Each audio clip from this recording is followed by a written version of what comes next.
Good morning, good afternoon to all participants from all around the world. Welcome to today's discussion titled Digitalization, G20 Policy Framework for an Environmentally Sustainable Transition. This event is a part of the T20 Indonesia activities, which is one of the engagement groups of the G20.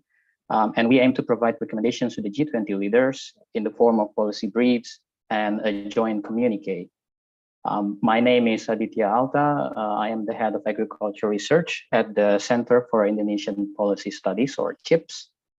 On behalf of the task forces, I would like to express our gratitude for today's panelists and attendees for attending our discussion today. This discussion is a collaboration between two task forces under T20, Task Force 4 on food security and sustainable agriculture, and Task Force 2 on meaningful digital connectivity, cybersecurity, and empowerment. And we are supported by the Global Solutions Initiative and the Center for Indonesian Policy Studies. Today's event would be in the format of panel discussion. We will have also a multi-stakeholders forum and then a moderated discussion afterwards. Now, to open our session today, I would like to invite Professor Dr. Damayanti Bukhari as the TF4 lead co-chair and also the chair of the Center for Transdisciplinary and Sustainability Sciences, or CTSS, at IPB University. Professor Damayanti, the screen is now yours. Okay, thank you so much, Adit. Welcome to all the speakers and participants. Welcome to our webinar for today. First of all, I would like to also thank the Global Solution Initiative for co-hosting this webinar with us.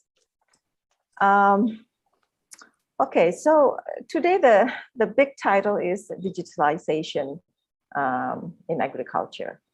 As we know, in this day and age where internet, AI, and all the high tech has come into our lives, nothing can escape the internet, the digital world, agriculture included. There has been a lot of discussion on how digitalization can actually enhance food security, well-being, and also sustainability. But there are always pitfalls, especially when we understand that in this digital divide world, there is always inequality. So I think today's discussion will be very important because this is the time for us to really think and discuss about the opportunity that is given by the digitalization of agriculture, but also understand the gaps, understand the challenges that different countries will be facing, have to be facing when there are still digital divide. So one of the big questions that we are asking to our presenters for today is how can the G20 facilitate a just transition that can speed up innovation, address the G20 countries equally, or if we would like to make it even expand beyond the G20 countries, that will be a lot also, that will be very good. And in the same time also, how can we involve the vulnerable groups, the marginalized community, and discuss also the data governance. So digitalization in agriculture is a very vast issue that can be attacked from different point of views.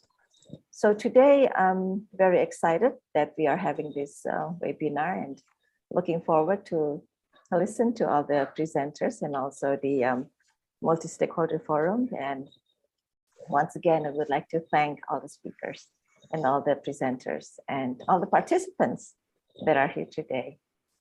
And let us enjoy this 1.5 hours of discussion, and let us start. Thank you so much, Adit. Back to you. Thank you, Professor Damayanti, for setting the stage to our today's discussion. Next, I would like to welcome Dr. Klaus Haida, representing the G7 Germany, and the head of Department for Rural Development, Digital Innovation at German Federal Ministry of Food and Agriculture. Dr. Haida, the screen is yours. Thank you very much, and ladies and gentlemen, I'm delighted to have the opportunity to speak to you today about digitalization in agriculture.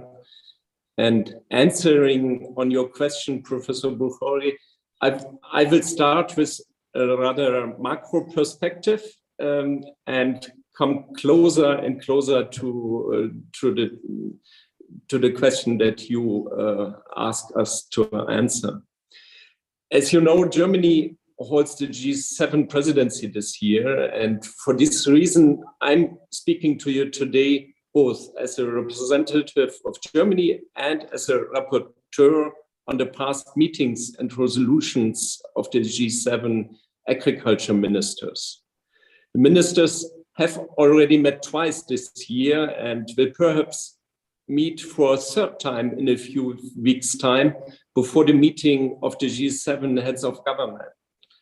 The Russian war of aggression in Ukraine has led to the G7 states drawing closer together in the last 100 days than I have ever experienced before.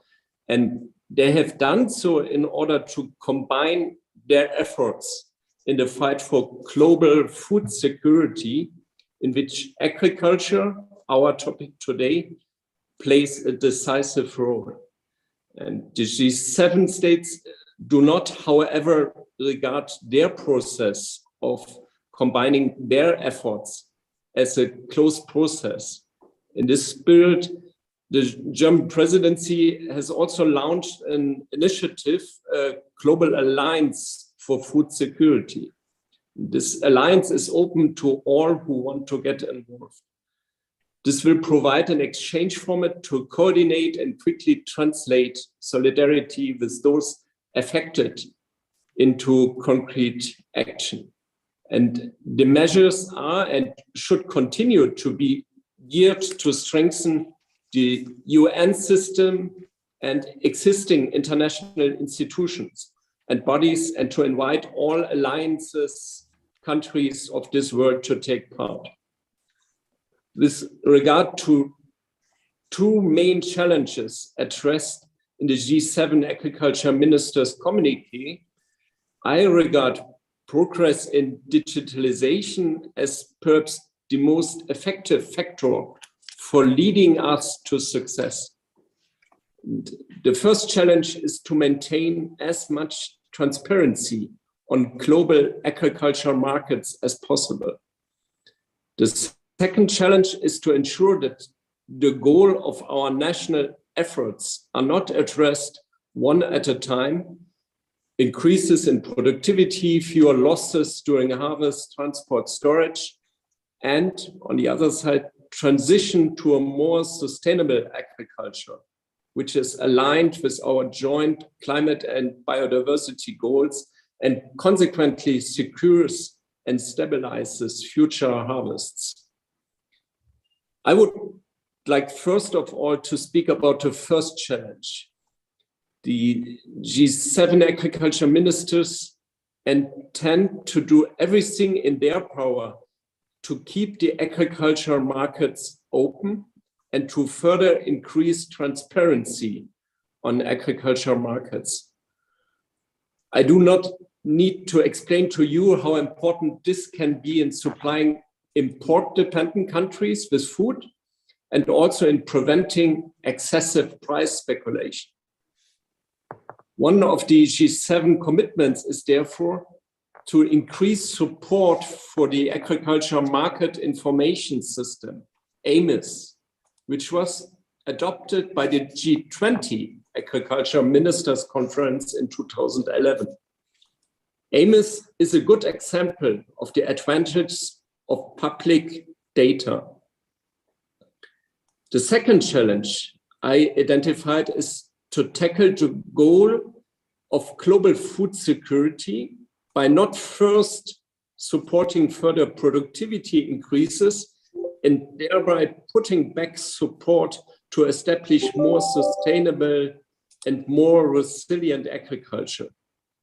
The G7 agriculture ministers state in their communique that they will continue to take action to support sustainable and resilient agriculture and food systems.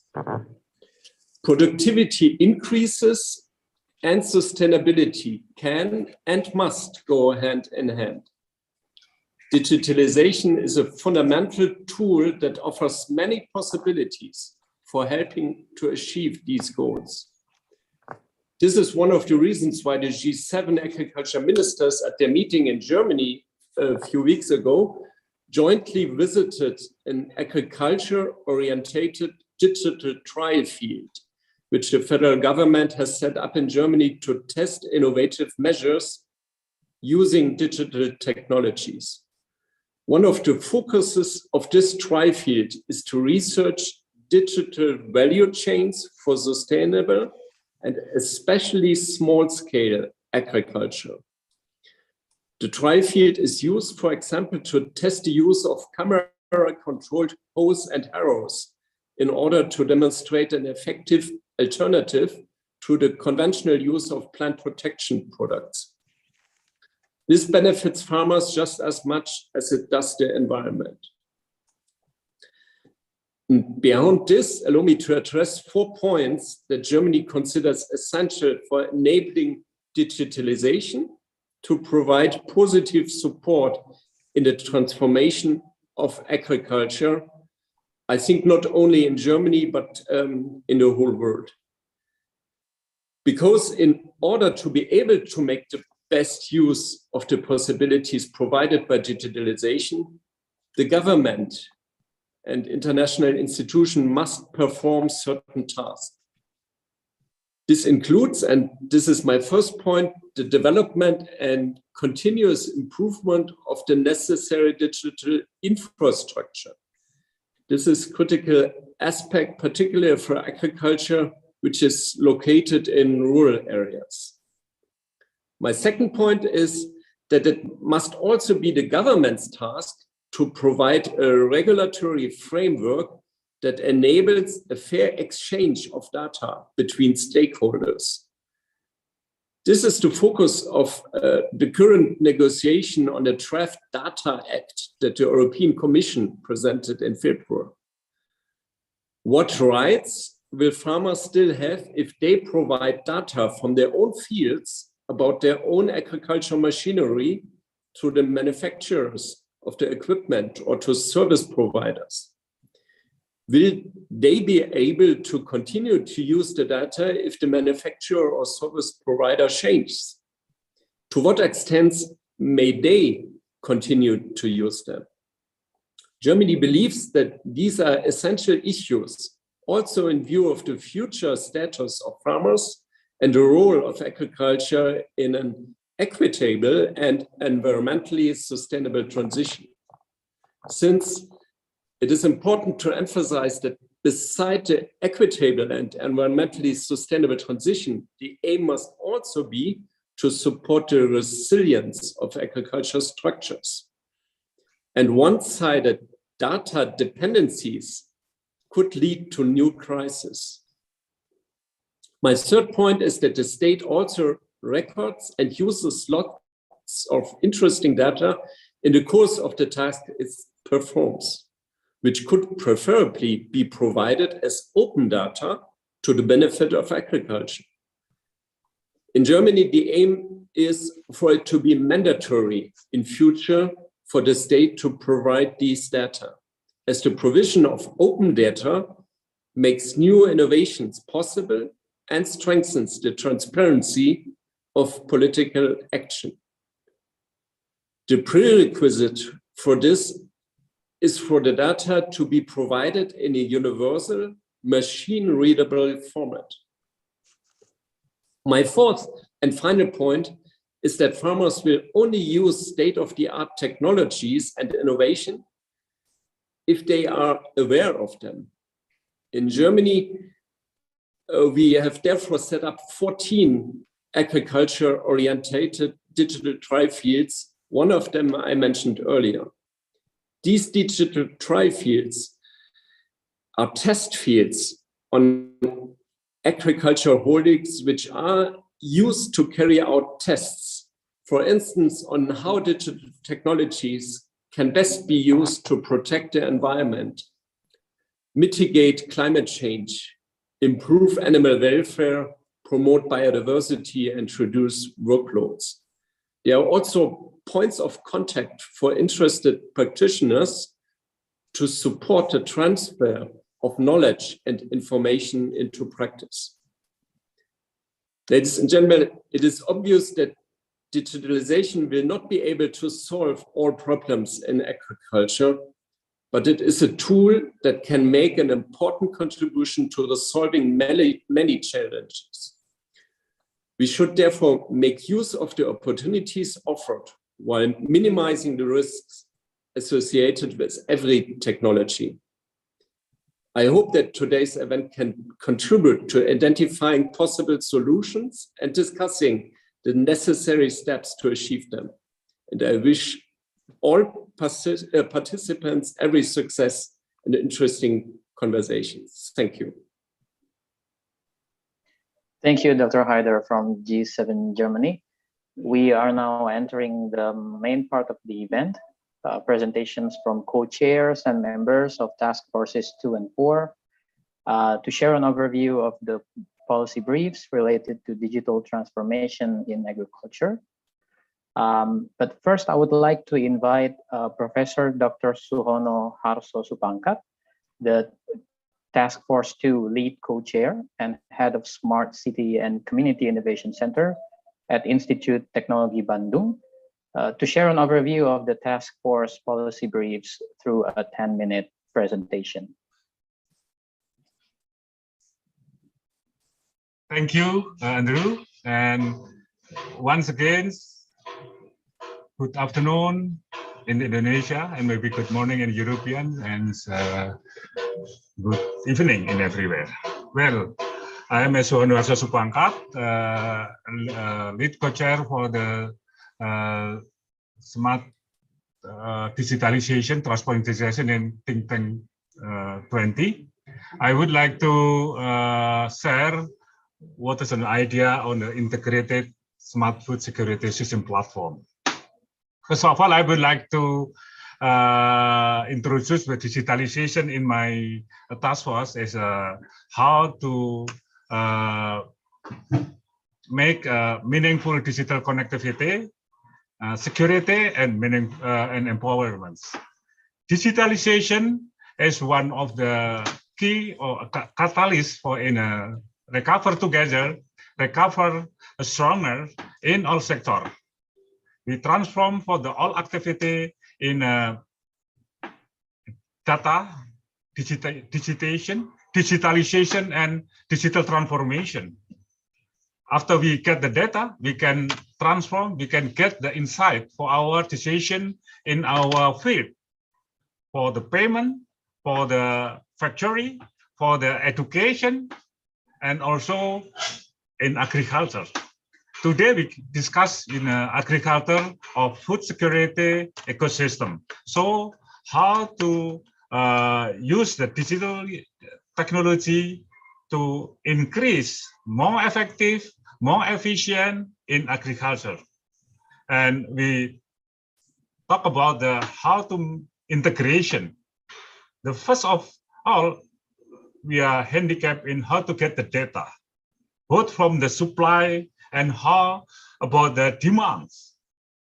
And then food security is an ecosystem must be considered, both in production, in supply chains, of course, in a financial system.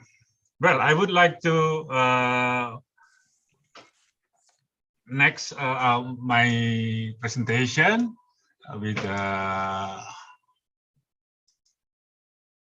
more better.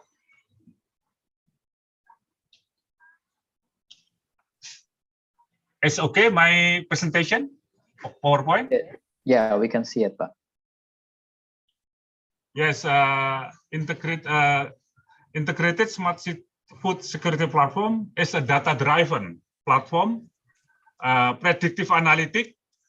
Sorry, this is my problem with the mouse. Predictive analytic and early warning system that use machine learning technique to enhance food supply chain effective, efficient, and optimization.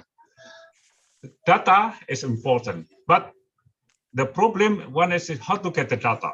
The data can be with the digitization from the production. Then we can get the data in a microclimate in production, in a humidity, and yes, in temperature, nutrition, and so on and so on. And also, what type of the production must be produced in the proper situation.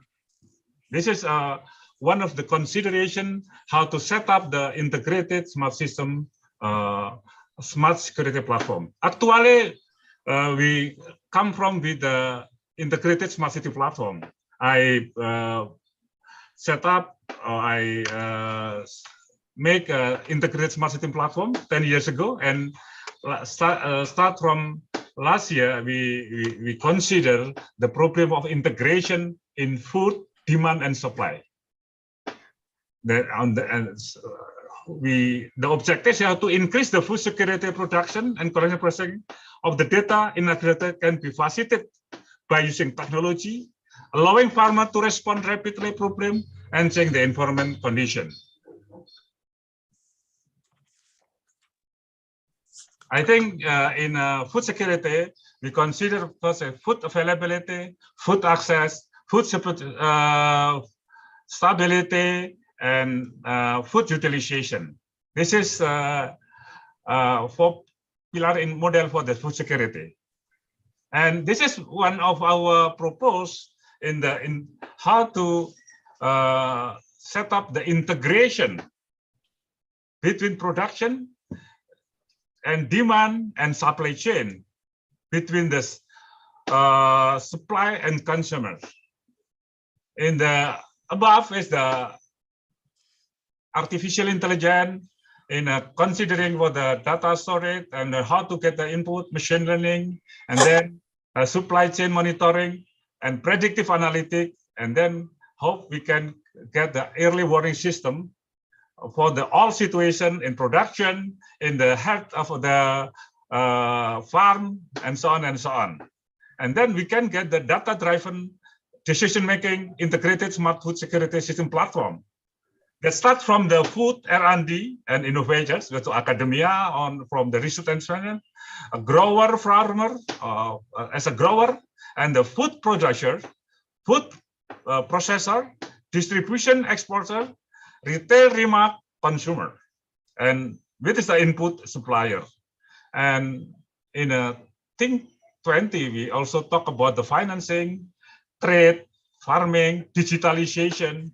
This is of the challenge how to make cross-cutting between task force in Think 20 or Think 7 maybe, yeah, with the GSI in regard how to make a balance between demand and supply using a technology, cutting technology in artificial intelligence, machine learning, and so on and so on. So I think we can make collaboration with the sector and also maybe country to get the balance between supply and demand in regard this food security system platform. And then we can localize in local district and province, in a city or in municipality, and the nation and also the region. this is a government policy, and also the collaboration, international collaboration, make more better situation to get the food security for our shaping for the future. You have less than 3 minutes left, Pak. How many? Oh, okay. Yes, I think this is one of the effectivization of the function of government and information government and price and quantities and decision, degree of participation in our community. Yes, I think this is some picture on the smart agriculture. We need a data analytic, AI powered robot, wireless, and so on and so on. And some overlap relation with the digitized food system can be avoided, that we can more effective, more synergize in our ecosystem. This is one example of my living lab in my greenhouse. What is how the problem of the digitalization in the production in greenhouse, and then how to match with the demand in our society. This is one of the example, our integrated smart food security platform as an example for this hour. Thank you very much.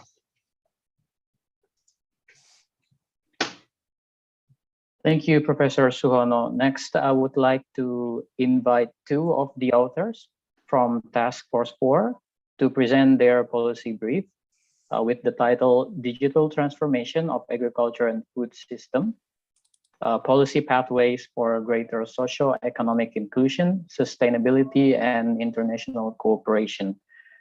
To present some findings and recommendations, please welcome Dr. Venkatachalam Anbumodzi, Director, Research Strategy and Innovations at the Economic Research Institute for ASEAN and East Asia, and Dr. Risti Permani, Senior Lecturer in Agribusiness, School of Agriculture and Food Sciences at the University of Queensland.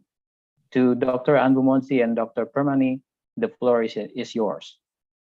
Thank you, Aditya. And, it is our pleasure to be here this evening and sharing our thoughts. And our policy brief basically tried to address the question, will the digital technologies transform the agriculture food system in G20? And if yes, and how it can be made more inclusive and more sustainable through international cooperation. And this is an effort, it is a collective effort, and we are from the think tank, we think widely, we think deeply, and we think collectively about the challenges and the solutions. And there are three narratives, broader narratives in addressing this digital transformation in agricultural food systems. The first one is, today there are more than 7 billion people, and which is expected to reach about 9.6 billion in 2050. So if you believe in these numbers, if the trends are not reversed, we need to be double our production, agriculture production, and then the very short time window of 20 to 25 years. And the second narrative is there are negative externalities of the agriculture production systems, as Herder mentioned, and agriculture remains a major contributor for the climate change, methane, and as well as the non-point source of pollution. The third narrative for the digital transformation is pervasive information asymmetries that exist among the farmers, among the producers, consumers, and their intermediaries, which basically increases the transaction cost in the advanced economies. And also sometimes, or most of the time, it excludes the small sized farmers in addressing and getting the benefits. So our policy brief addresses the challenges and also provided the 4 effective pathways where this G20 can focus on. And we need to see this is the digital transformation is already happening, and it is built upon this previous two revolutions, that is the green revolution and the white revolution. And here, what is the difference here is if you look into the green revolution, and it is professionally different, and here it focuses on the on-farm innovations to improve the productivity. But if you look into the digital transformation, and it is emanating from the all points across the value chain. So that brings the challenges. The challenges is the first challenge is the risk of the digital divide. And we know that is the small isolated rural areas are less enjoying the quality broadband width. So it is access to the data. The second thing is, as Helder mentioned, and the data governance and the competition. And here the current laws and the emerging laws are not talking about anything about the ownership of the data from the digital agriculture, which is often missing or inadequate at the global level and at the national level.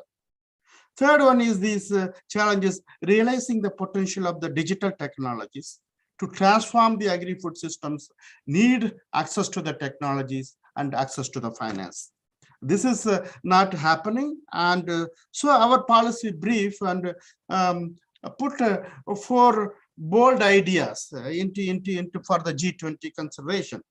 One is developing an action plan for a sustainable, inclusive, and equitable transformation, which include the strengthening the access of the foundational data and promote the data sharing, review the current regulations that may constrain the adaptation of the technologies by the small-scale farmers. And third one is enabling the competition in the digital market.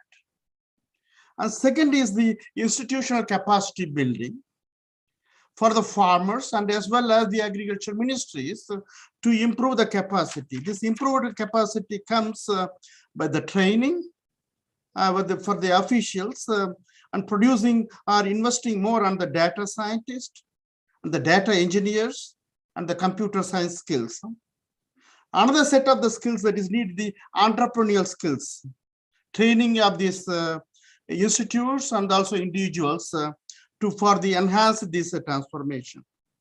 Third one is also needed for the further investment at the academia and the policymakers or the community partnership in developing this local wisdom through the agriculture R&D.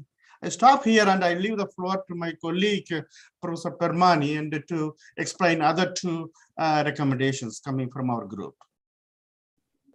Thank you, Dr. Anbu, and good day, colleagues. Thank you for joining us today. So our first and second recommendation that Dr. Anbu explained were developed at the technology specific and sectoral levels. So I will now explain the third and fourth recommendations that we have in our policy brief, which look at the cross-sectoral and G20 levels. So in the third recommendation, we propose what we call the nexus approach. So the nexus concept has been previously used to approach sustainable development goals and the food, water, energy nexus. So it's about raising awareness that policy domains related to digital agriculture are intertwined, and there are economies of scale and scope for policymakers to address these issues in a coherent way.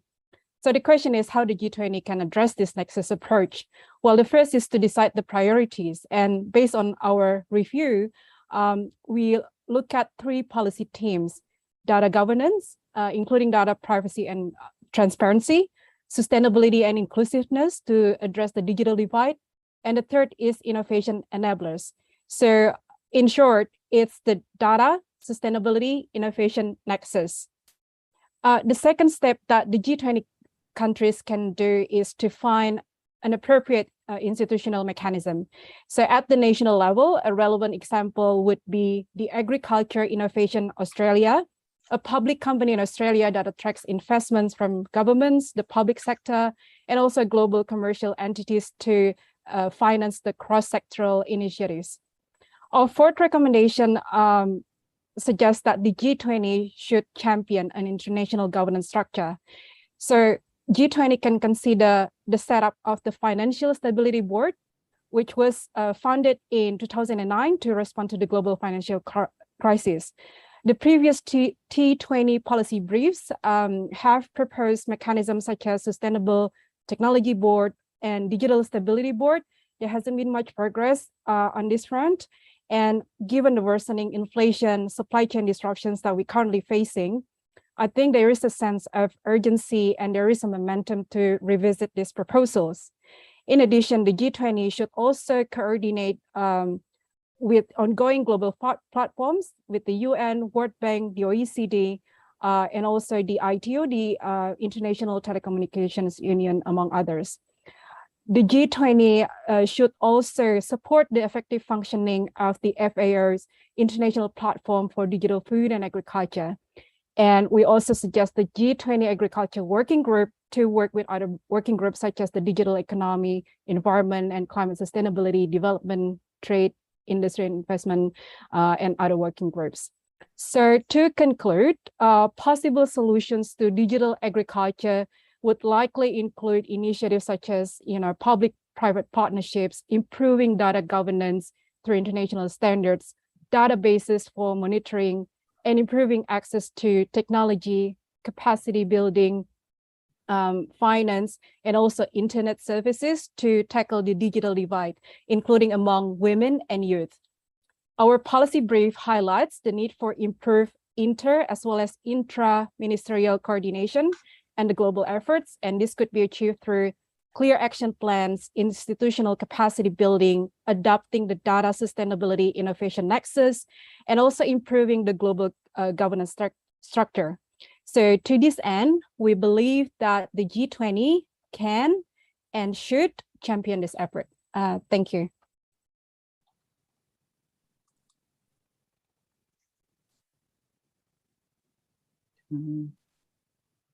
Thank you, Dr. Anbumodzi and Dr. Permani for the presentation, which hopefully will set the stage for our discussion next with our panelists and participants. Next, I would like to invite 4 of our panelists today to share their comments and feedback regarding the earlier presentations, and hopefully also to stimulate a debate afterward with all our audience. We already have with us from research, Dr. Dil Rahut, Vice Chair of Research and Senior Research Fellow at the Asian Development Bank Institute. From civil society, we have Dr. Himnath Rao Hanumankar, Founder and Director, Stratpol International Advisory Services. From businesses, we have Dr. Stefan Heinke, Director, Partnerships, Development Organizations and Think Tanks, Strategy and Sustainability Crop Science at Bayer. And from international organizations, we have Dr. Benjamin Kwasi Adam, Advisor, Agriculture and Fisheries Trade Policy at the Commonwealth Secretariat. And of course, to the audience members wanting to share your thoughts or ask some clarifications to the speakers, we will have an open floor discussion after this. In the meantime, and I also see many have done so, you can share your opinion and feedback or questions through the chat box. Now, circling back to the commentaries, let's hear it from our first commenter, Dr. Dil Rahut. The floor is yours. You have 3 minutes. Thank you, Aditya, and thanks, Dr. Klaus, Professor Suhano, and Dr. Anbu. Very good presentations, and I think this is the need of the hour. But let me just point out something that, despite the fact that we have made significant progress in terms of food productions, still, we have 850 million people undernourished, 1.9 billion people cannot afford healthy food, 2 billion suffer from obesity, and almost 30% of the populations lack iron. So there is so much of micronutrient deficiencies and so much of problem. However, moving forward, as Dr. Anbu said, the population is growing, but the challenge to feed these growing populations arises from the fact that there is a climate change and it's very hard to reverse. And I think we are reaching a tipping point now. The land degradations, the issue of land degradations is very important. Like, we have destroyed our land. If we continue at the same rate by 2050, we'll not, almost 95% of the land will not be cultivable. Environment is degrading. We are living in a water stress situations. Under that conditions, to feed this global populations, I think ICT is a solution. And rightly, Dr. Anbu has pointed out that ICT will help in transforming the agriculture and food systems by connecting smallholder farmers to the market. So, and both input and output, the entire value chain. So that's a very important thought that you have pointed out. The second is also, like, the important thing is that ICT also connects smallholder farmers to the extension services, whereby they are able to obtain some extension informations. And the other important thing is that they can also connect themselves to meteorological informations and plan their cropping systems according to the rainfall, drought, and cyclones predictions. So these are the commonly thoughts about. But now, with the coming of AI, AI has been used in agriculture in crop and soil monitoring, insect and plant disease detections, livestock health monitoring, intelligent spraying, automatic weeding, aerial surveying and imaging, production grading and sorting. So these are the new innovations that's happening. But what Dr. Anbu rightly pointed out is that the digital divide problem. The digital divide problem arises because we have almost 570 million farm households, of which 84%, that's 500 million farm households are smallholder farmers. They live in less than 2 hectares of land. Many smallholder farmers, some of them are poorest in the world. Tragically and somewhat paradoxically, they are also often the one to go hungry. Smallholder farmers are extremely vulnerable to the shocks. It's also claimed that smallholder farmers produce up to 70 to 80% of their produce are being sold in the market. So they are also responsible for food security in the world. And agriculture sector is most vulnerable. So these vulnerable people, providing them with access to internet, the people who are living in less than $1.9 a day, and they are the one who are feeding the world. And it's very important. How do we provide access to internet facility? That's number one. Number two is how to make it. Your time is up, Dr. Rahul. Yeah. Thank you, Dr. Anbu and everyone. I think it's a great initiative, and I'm sure it'll lead to transforming agriculture sectors around the world. Yeah. Next, let's hear it from Dr. Himnath Rao. Thank you, Aditya. Indeed, it was a great pleasure listening to the presentations and earlier the introductory remarks by Dr. Klaus Haider. I entirely agree that digitalization has tremendous potential to benefit agriculture at large, and also the smallholder farmers, as my fellow commentator, Dr. Dil Rahud, just pointed out. I would like to share the experience from the developing world, and particularly from the smallholder farmers, that there are two significant developments that have happened thanks to digitalization. One is a kind of democratization of the extension services has taken place, more so in the developing countries, because the in-person extension service was entirely oriented towards I wouldn't say entirely the large farmers, but the large and the medium-sized farmers. Farmers who had some political clout, farmers who had better access to education, farmers who were able to interact more smartly with the extension workers, were the ones who were typically able to walk away with the benefits of the extension services.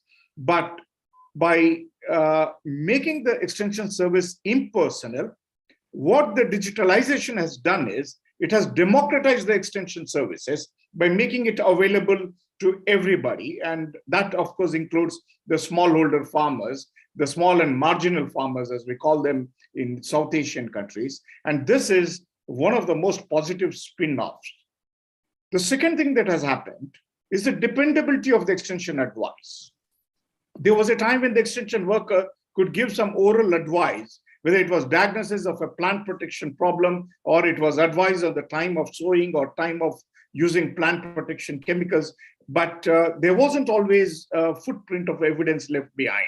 But thanks to digitalization today, the accountability and the sense of responsibility has grown among the extension workers, because everything is happening in the digital world, and there's always the traceability of the advice to the actual outcome that has happened.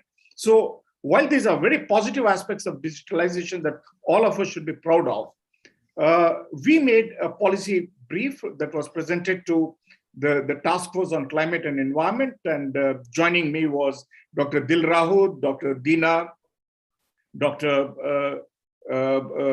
Shing from Asian Development Bank Institute.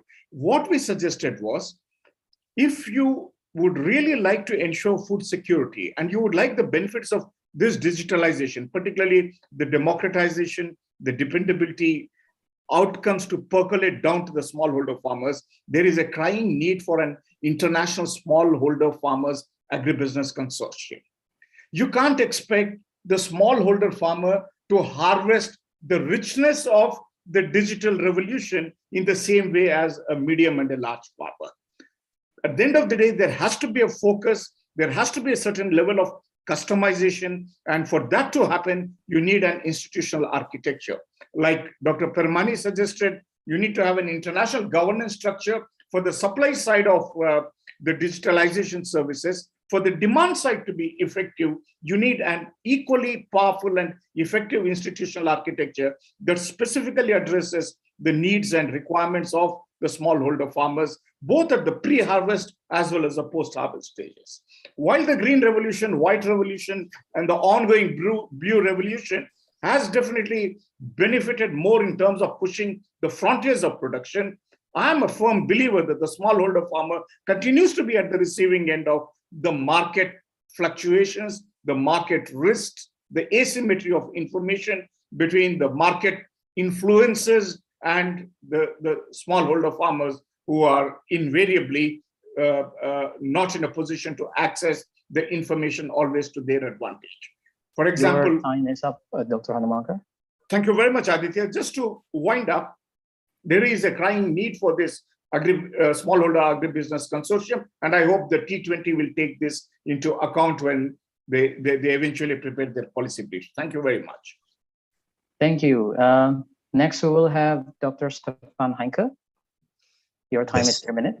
Yeah. Yes, thank you. Hello to all of you. I think this is a really fantastic discussion. And I really like the idea that has been expressed in the policy brief proposal. We need to strengthen international cooperation when it comes to policy advice. I think what we're seeing right now is we have a technology that is presumably transformative. However, the practical experience is very recent. And it's also a technology that is evolving very fast. And I think it is really important that scientific policy advice steps up, gathers data on what actually works under which conditions, what experience have we made, shares best practices, experiences, and develops a policy advice which really tries to leverage the potential and direct digitalization of agriculture in a way that it really fulfills its promise, namely to make agriculture more inclusive and more sustainable. On these 2 points, the inclusiveness, I think a lot of things have been said, and it's really fantastic. I also like to hear that also the digital divide is of course a risk, but I think it's also a symptom of what we already see, namely that smallholders are excluded from many things, not just from the digitalization. They are also excluded from access to finance, to inputs, to machinery, to information about what's going on in the market. So we need to work in this in the context. I think one of the things that I think is really important is make farmers really express themselves, make the farmers' voice heard. make them really tell you what has worked for them under the conditions in the field and what doesn't, and what do they really need. I think that is important. But I really see a huge potential here, because digitalization, probably more than any other tool, has a potential to connect smallholders to farmers, to information, to advice, to things that they need. And I think that is fantastic. One thing, of course, states need to invest here and build the conditions for connectivity, capacity building, not only with smallholders, but with input suppliers, with the extension service, with universities. Lots to do here, but also with a target to get private investment into this and make it up and running. And my final comment would be, let's also not forget that we're also working in, G20 is also working in, so to speak, very big, modern, mechanized agriculture, and the sustainability goals that we need to achieve there are super important. We need to make that agriculture more sustainable, and digital has to play a role. And I think, again, if governments have a role to play in promoting, making informed about, as Klaus has said before, but also maybe incentivizing the uptake of technologies that make agriculture more sustainable. Thank you. Thank you. And lastly, Dr. Benjamin Kwasi-Adam. Oh, thank you. Hope you can hear me. Greetings from London, and thanks for the opportunity to contribute from international organization perspective. So there's no doubt that digital innovations, that is the solutions and services and technologies, are impacting the agricultural sector. We've seen lots of cases across Africa, Asia, and the Caribbean and Pacific.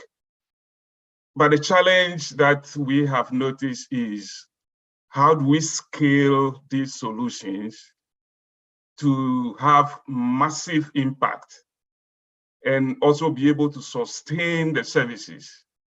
Every day we see new innovations coming up, new startups, new apps, new systems, and after 3-4 years, they go down, new one comes, and we don't see the benefit on the smallholder farmers sustained over the years. They taste it, they like it, and they don't get access to it again. So we think that the problem is not with the technology. We need to create that enabling environment for the solutions and the technologies to work. So from the international organization perspective, the Commonwealth Secretariat, two policy things that we are championing is to ensure that we are all on the same level. So we try to create tools and implement things that will support those on the ground to actually do the right thing. So one of the things is developing a framework that will give understanding of what digital agriculture is across the developing world, to be able to impact smallholder agriculture. And we are working on a framework, something that I don't have the time to share for these 3 minutes. And that framework is something that when you speak of digital agriculture, it's not just technology, it takes some other components into consideration. The second one is the data part that everybody is talking about. So what we are talking about is the data is not a problem, but we need that infrastructure around the data. So we talk about data infrastructure. It's not just about governance, it's all about standards, about policies, about all kinds of things that we need to put around the data so that people can share and access. For now, the private sector holds most of the data. If you go to our countries, the innovators, they are capturing data every day. And if our governments are not careful, within the next 5-10 years, governments will have to pay for data from private sector to be able to use it in their countries. So we need supervisory authority in our countries to be able to monitor how data is used. We see example of EU coming out with the use of standardization with USB. Just putting a regulation, legislation on this will help us access and use data across. again, we don't have the time, so I would like to end over there for more discussion.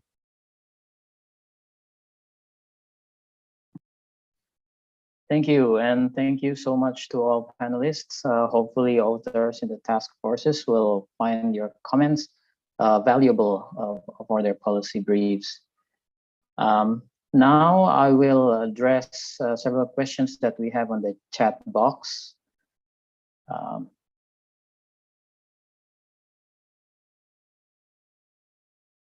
We have one from Tri Handayani.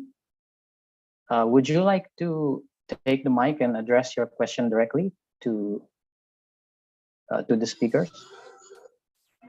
Thank you, committee and panelists. Sorry, I'm not on screen because of my signal. So I have questions to any panelists who would like to answer. Please mention best practice, maybe from your country or any other country in approaching grassroots with digitalization, because we know that internet infrastructure in Indonesia is still limited access to some rural areas where farmings are there. And how will government overcome the overlapping very similar platform by their program? Because in Indonesia, we have many similar platforms overlapping that covers the digitalization regarding food system or farming. And how can we give the government recommendation about this? Thank you very much. And who is the question is for? Ibu Tri Handayani, do you want to address the question specifically to one of the speakers?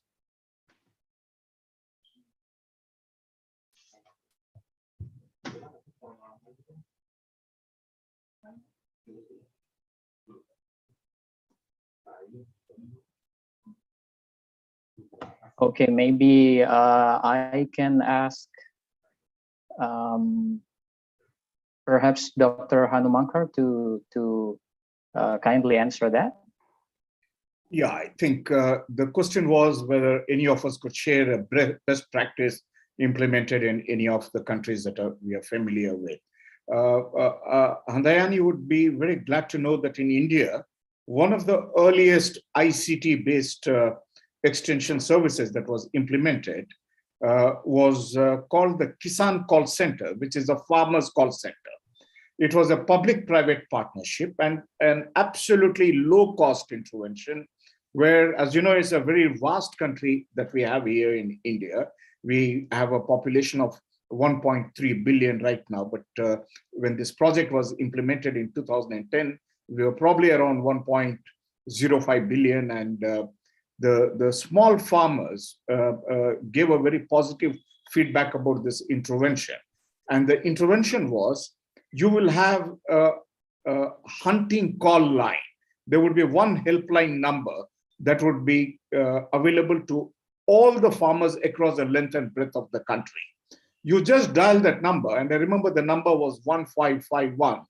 And since I had carried out a pan-India national evaluation of this program, I can share with absolute confidence that farmers not only found this very interesting, but they found it extremely useful because it did not cost them a penny. It was a helpline that anyone could access for no cost. And when you make a call on that particular helpline number, there would be an agriculture graduate with an almanac sitting there in the call center. And whatever is the nature of the problem, whether it has to do with an agronomic question, whether it has to do with a plant protection related problem, whether it has to do with the problem with accessing any inputs like fertilizers, seeds, agricultural equipment, machinery, or it has to do with post-harvest problems like where to find a storage facility or where the market price could be more remunerative. Now, this agriculture graduate, who is the first line of the call center, would answer the question if he has the knowledge and the capability to do that. For any reason, if he felt not very competent to take that question, there was always a possibility he could escalate the question to someone who was more knowledgeable at level 2, who could be a professor from one of the agricultural universities, or who could be an expert from one of the agricultural research stations from the National Agriculture Research System, or it could be from one of the civil society organizations or the private sector corporates, which also have their own extension wings. So it was a low cost information, communication and technology based extension service, which at the end of the day, not only provided timely extension service at practically no cost to the farmer, but then it also gave a lot of flexibility to the farmer. If he was not satisfied with the question, he could come back any number of times.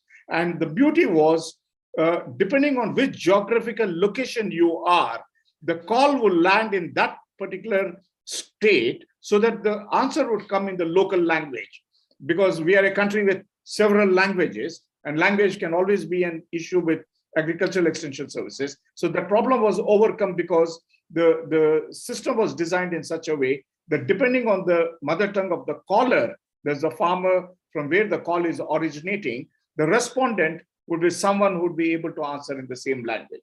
I wouldn't know if the questioner would find this a best practice, but I have found at the end of the evaluation, this to be a very productive and a very welcome intervention that particularly the smallholder farmers found it to be quite beneficial.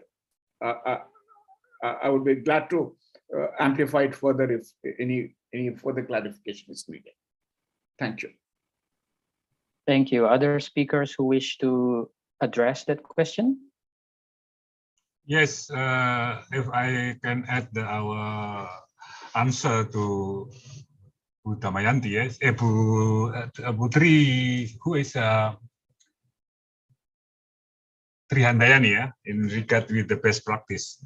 In my observation, Indonesia have one startup with the name Tani Maju, start with the marketplace in farming activities, and then develop with how to increase the production with the technology.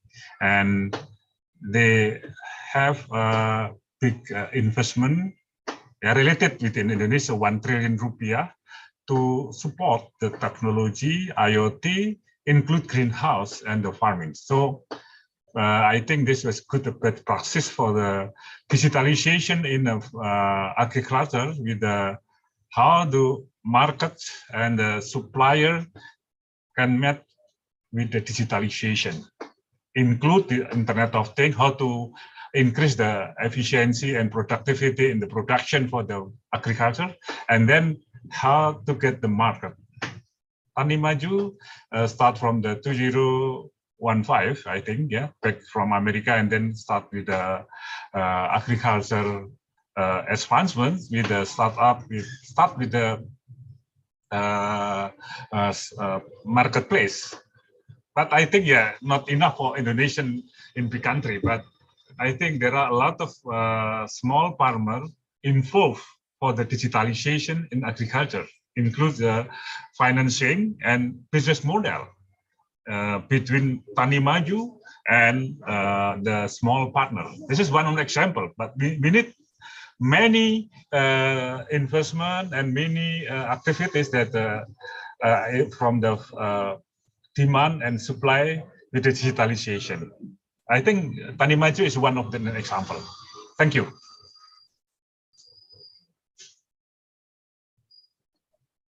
Any other speakers who still wish to address that?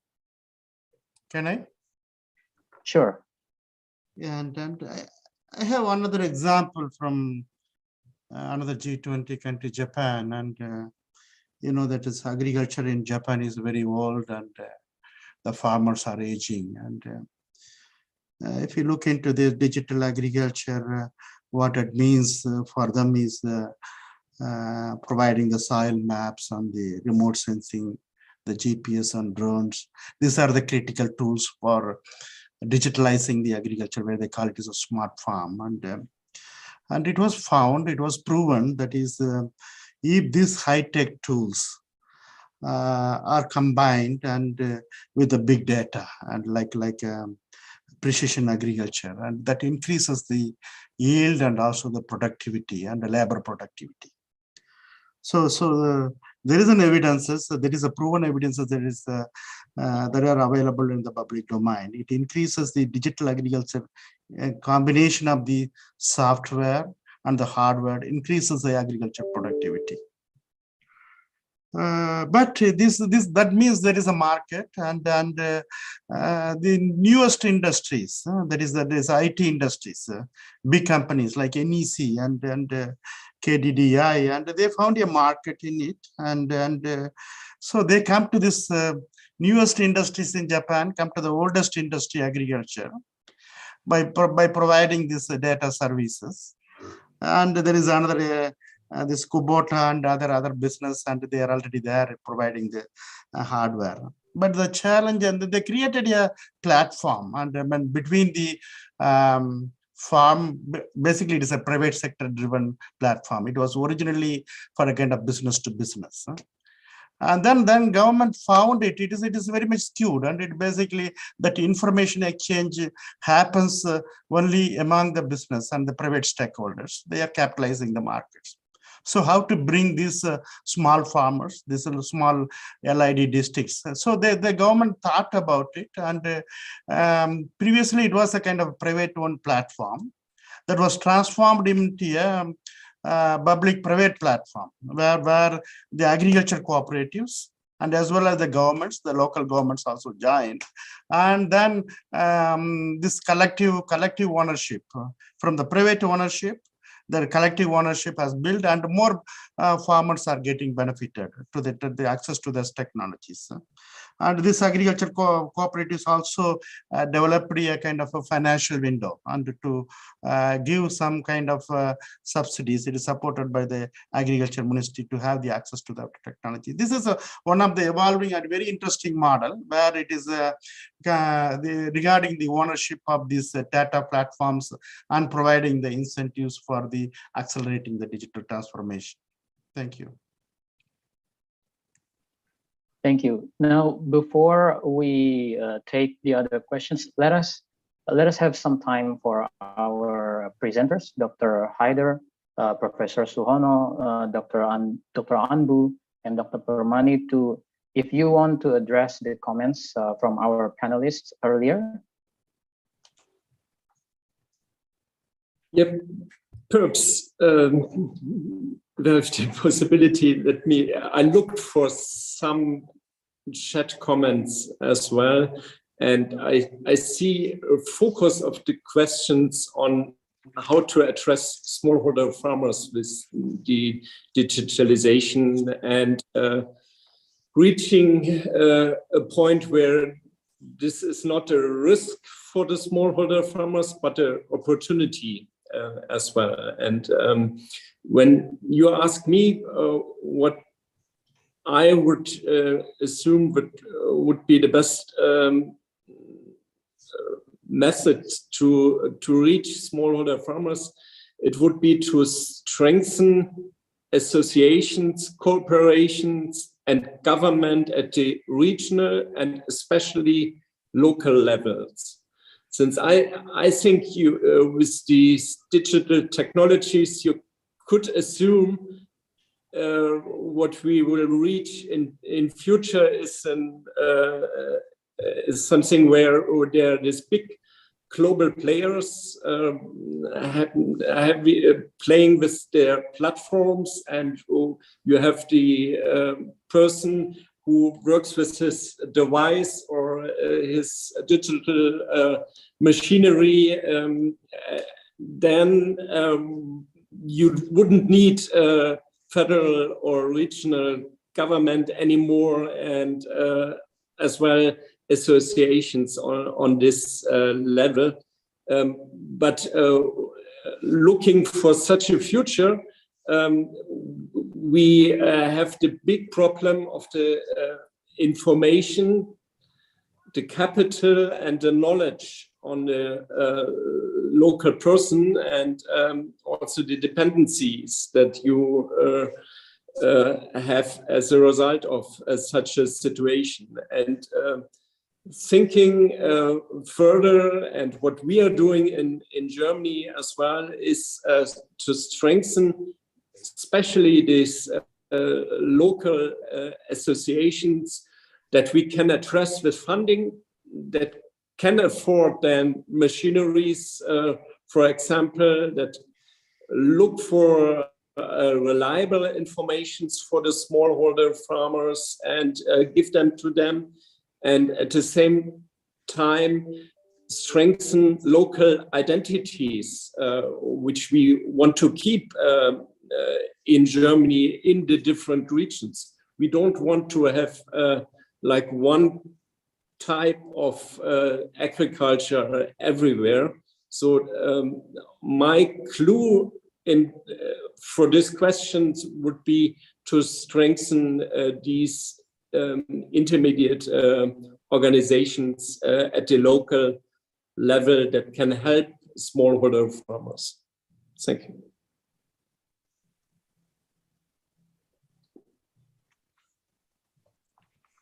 Other speakers who still wish to respond to the panelists' comments?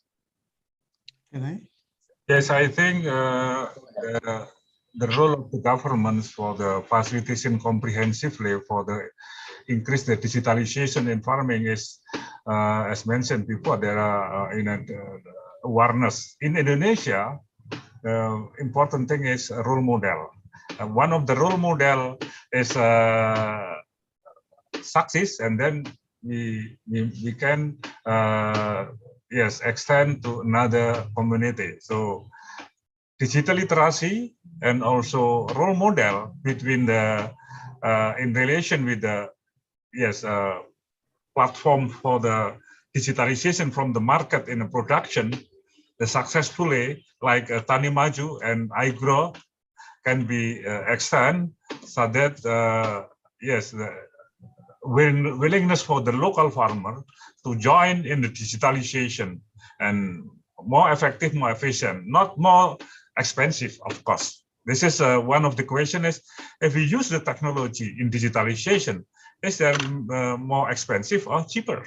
This is government must be more active for the and digital literacy to make more ecosystem or environment better, so that the farmer interest to join with the digitalization. Yeah, ecosystem in digital farming must be built by the government, community, and the business. Thank you. Can I? Sure, go ahead. I would like to react to, I think, Dill's comments and particularly observations on these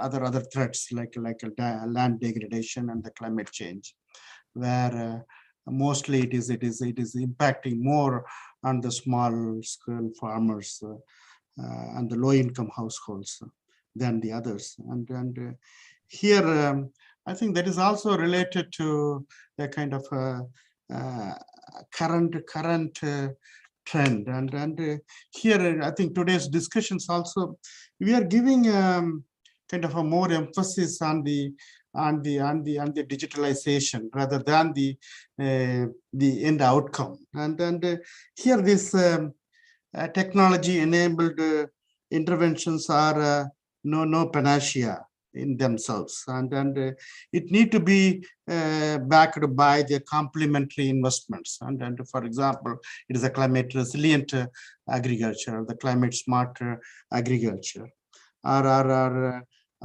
providing this kind of water scarcity, and there is water efficiency. And the thing is, this digital technologies are the constant innovation, and so how to link it to this kind of other complementary infrastructure policies? That is very much important, and we should not lose that as a kind of track. That is what could be the outcome, and I think Professor Presti mentioned about the Sustainable Development Goals, which has been agreed. So whether these technological interventions, and the first three goals are very much related to agriculture, SDG 1, 2, and 3. And whether these interventions, the technology interventions, has an outcome on it. We need to develop a kind of a system and a monitoring system that is a necessity. As of now, that kind of monitoring system and the framework doesn't exist at the national level and the G20 level. So it has to be looked in.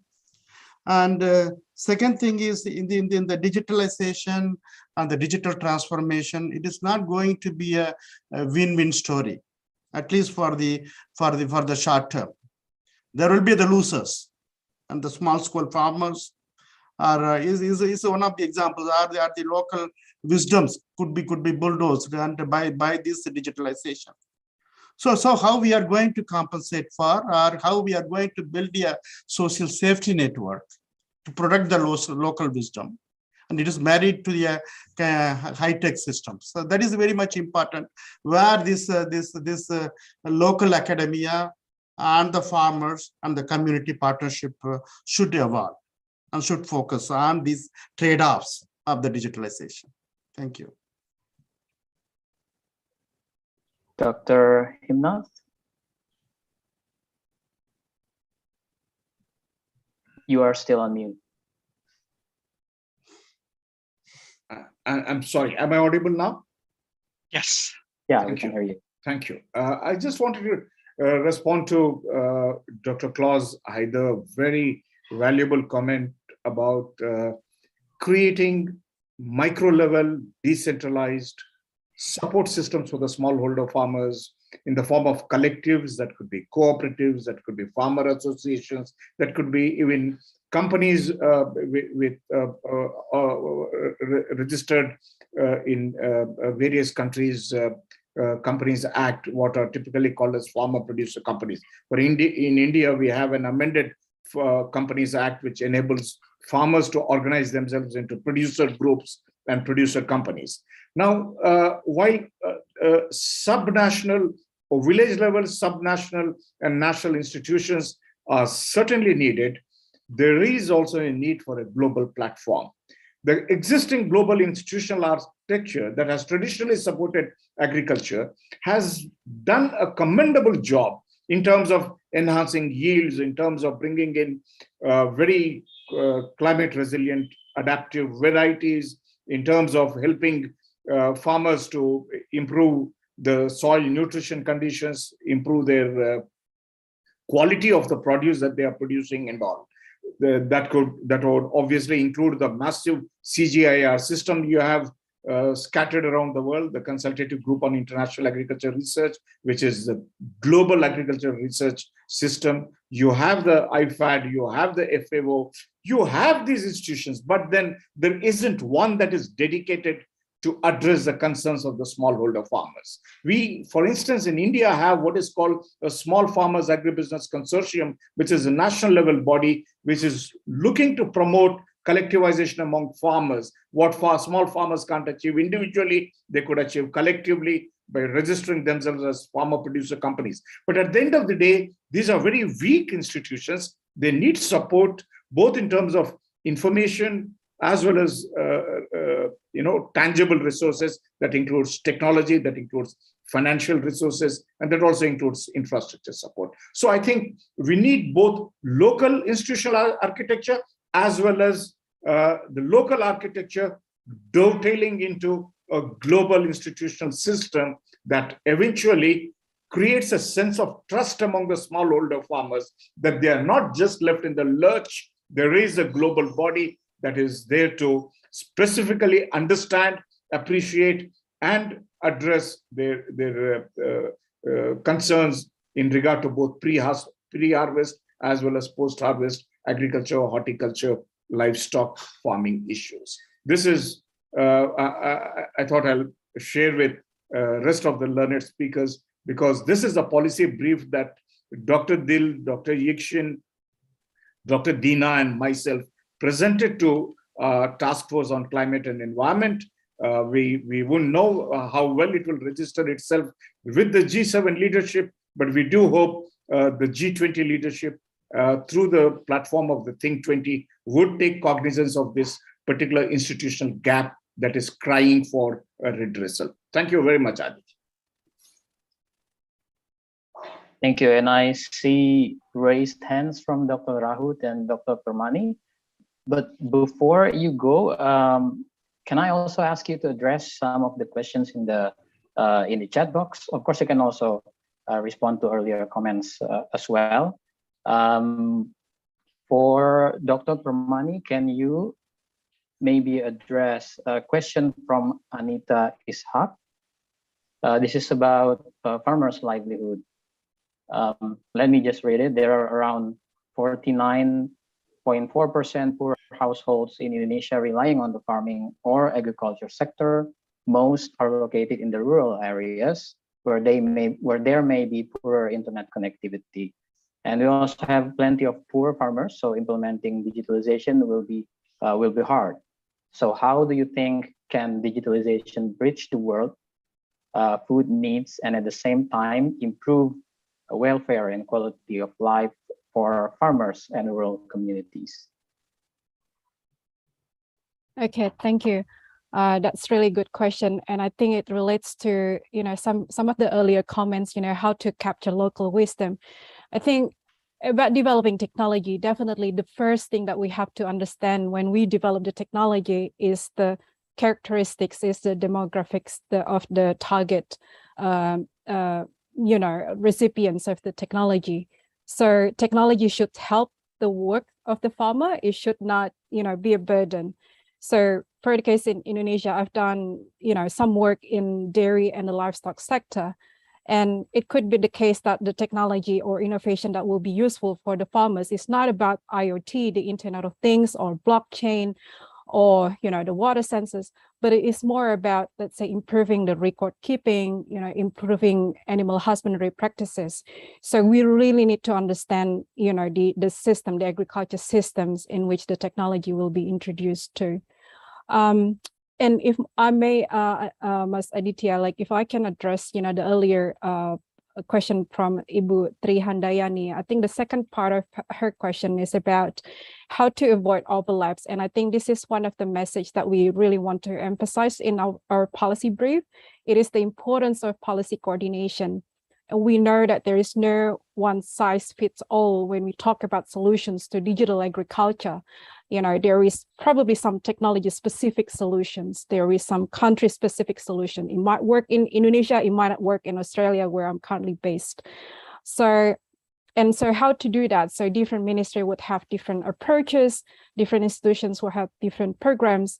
One of the things that I think we haven't really talked about is that at the national level, countries would need a roadmap.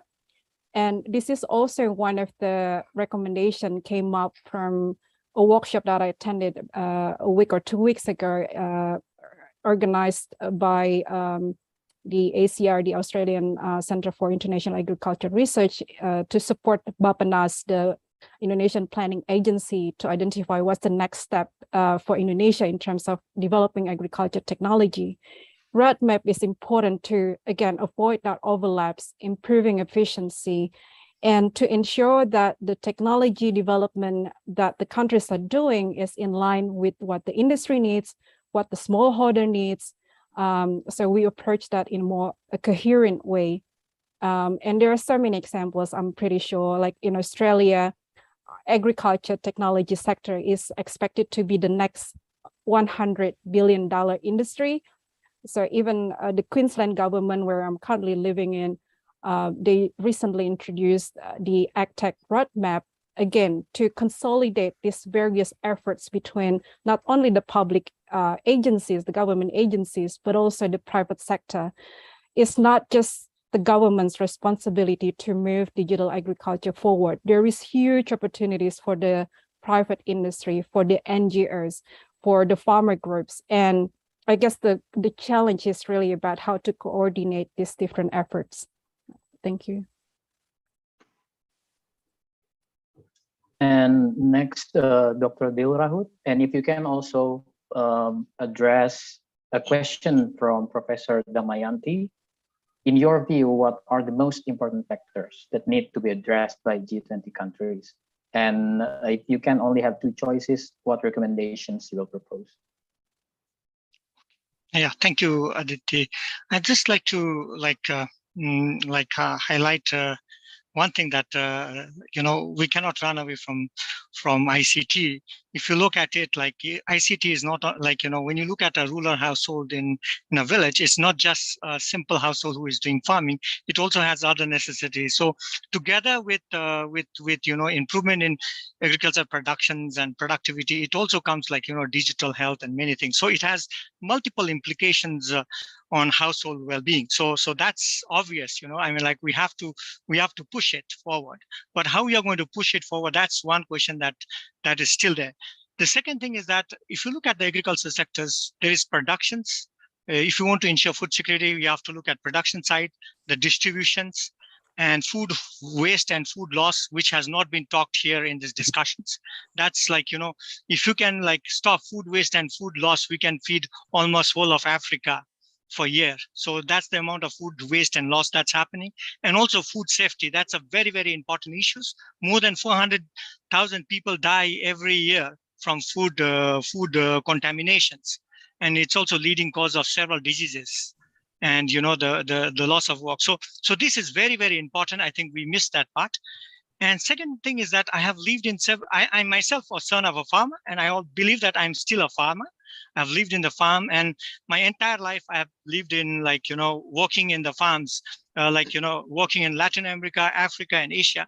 And when you're talking about this farm household, they are very poor farm household. They don't have even $1.9 to live. I myself had tried to push so many technologies, like a hybrid seed and maize. They didn't have the capacity to buy those hybrid seeds. They didn't even have they cannot even afford squares of meal. So when you are talking about providing access to these farmers who are almost close to 2 billion and who are very poor, how do you do that? That's one challenge that we'll face and will continue to face. And with regard to what Professor Dewanti has said, I think I would if you really want to have food security, you ensure food security, I think I would put farmers at the center, and then the rest of the thing. And second thing is that, air, water, and land. These are the three most important assets, the fundamental assets that we have. It is a pillar of sustenance of life and the planet. We have destroyed it to an extent that the penalty that we're going to pay is heavy. So we really need to work hard to reverse those adverse impact that we have already created. All right. Being aware of the time, I should apologize that we cannot take any more comments and questions. I see that some of you are still very eager to say something, but yeah, let's move on. And there was a very interesting discussion. We do hope that we can continue our discussions in a future event, and also, of course, each of you can also reach out personally to each speaker. Now, to wrap up our discussions today, I would like to welcome Agnes Michalik, Managing Director of the Global Solutions Initiative Foundation, to provide a closing summary and outlook. Agnes, the floor is now yours. Thank you, Aditya, for these wonderful remarks. And first of all, let me thank you all for participating in this event. It's a great honor to be here.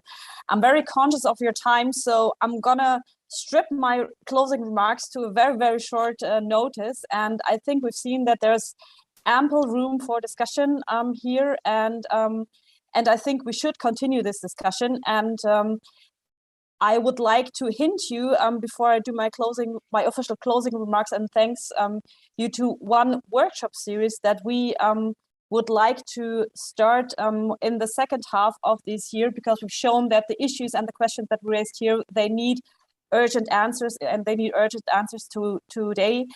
So it would be my wish to continue this conversation to accelerate the digital transition of the agricultural sector in a sustainable and socially manner. And I'm happy to announce this workshop series. And I'm also happy to announce that Bayer has already agreed to facilitate this workshop series. So thank you for that as well. And please get in touch with us if you would like to stay with us in the conversation, if you would like to contribute to our workshop series. I think my colleague Elizabeth will send our contact details through the chat. So please continue to stay in touch. And now, very officially, let me thank you for hosting this event. We thank the G20 in general for the close collaboration that we had throughout the year, including Professor Bambang, who was part of the Global Solutions Summit, as well as a lot of you from the G20, as well as being part not only in our Global Solutions Summit, but also in the Think 7 process that led to the Think 7 Summit a couple of weeks ago as part of the chairmanship of the Global Solutions Initiative of the Think 7 process. And I think we've seen today that it's so important to keep the collaboration between the G7 and G20 going.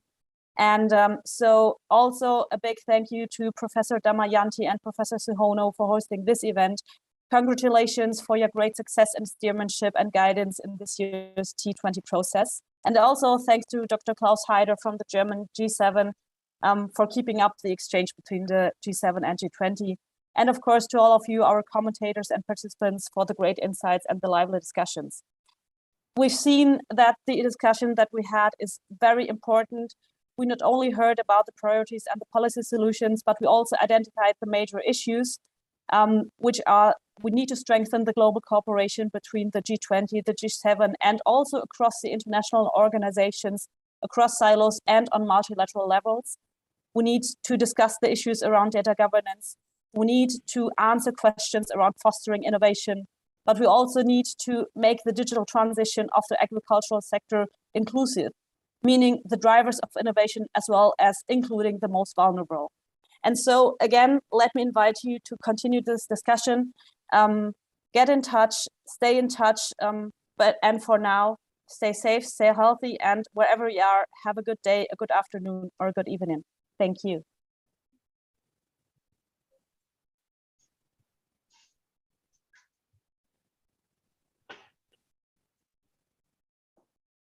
Thank you, Agnes. Now we are reaching the end of our event today. Yeah, we would like to again thank all our speakers for your insights and all the audience for participating. Sorry that we can't take all questions. And do reach out, as Agnes said. We hope this event could help enrich discussions in the respective task forces. Yeah, and thank you, and I hope you are all staying healthy, and see you at future events. Thank you, everyone. Thank you so much. Thank you. Thank you. Stay healthy.